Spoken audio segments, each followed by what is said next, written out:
কিছুদিন আগে পটল ভাজা করেছিলাম, খেতে অনেক মজা লেগেছে। এই 2-3 দিন আগে। আজকে আবার বানাচ্ছি।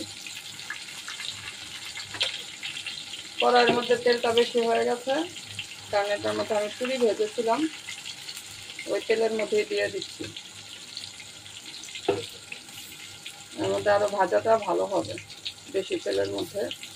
তবে সেদিন আমি সরিষা তেলে ভেজেছিলাম, আজকে সয়াবিন তেলেই ভাজছি।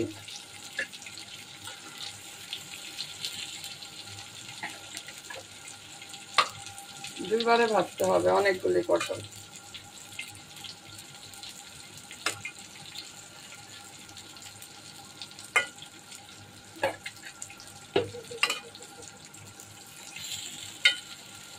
কয়েকটা হোক, তারপরে আবার এগুলি উঠিয়ে তারপরে আবার দেব।